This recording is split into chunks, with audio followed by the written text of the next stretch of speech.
हे गाई सकाळ सकाळ 5:30 वाजता उठून मी रेडी झालेली आहे, कारण की मला जायचं होतं बाहेर आणि मी खूप एक्साइटमेंट आहे. आमचे देवा अजून झोपलेले आहेत. जसं मी निघाले तसं माझा देवा पण उठला होता. मम्मा मी पण सोडायला येतं तुला. मी वेळी चल बरं झालं.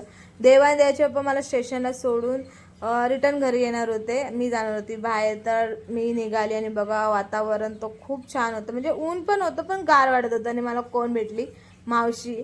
आणि मावशी मला हाय करते. मग त्याच्यानंतर आम्ही खात होतो मेंदूवडे. आणि मेंदूवडे अण्णाने दादरवरून घेऊन दिले, कारण की त्यांना माहिती मला खूप आवडतात. हे दादरचे मेंदूवडे खूप टेस्टी असतात.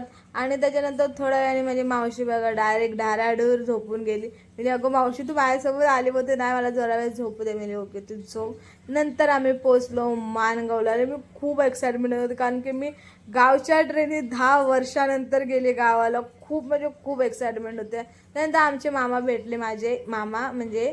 आणि त्यांना मी बोलते हाय कर हाय कर. त्यांचं काय त्यांना समजत नव्हतं नक्की मी बोलते का.